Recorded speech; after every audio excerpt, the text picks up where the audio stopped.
parts that we make, one of our higher volume parts, it's actually assembled internal to the machining time. This is a brake that we were able to make large reductions on because we were able to integrate the assembly with the machining and utilize that cycle time for efficiency gains and to be able to double the workforce. So we used to have a person that actually assembled that brake out of a warehouse, and it's also a great way to be able to detect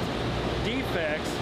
at the earliest stage of the process. So if we have a warehouse full of brakes that have issues and we don't find it until assembly, we've now cut that down to one piece or maybe two or three depending on what's in process in the machine. Some of the ways that we stay competitive in the global market is by using new equipment. So the Mazak 6800 series machining centers that we just recently purchased are a way that we can increase output and control quality and be able to integrate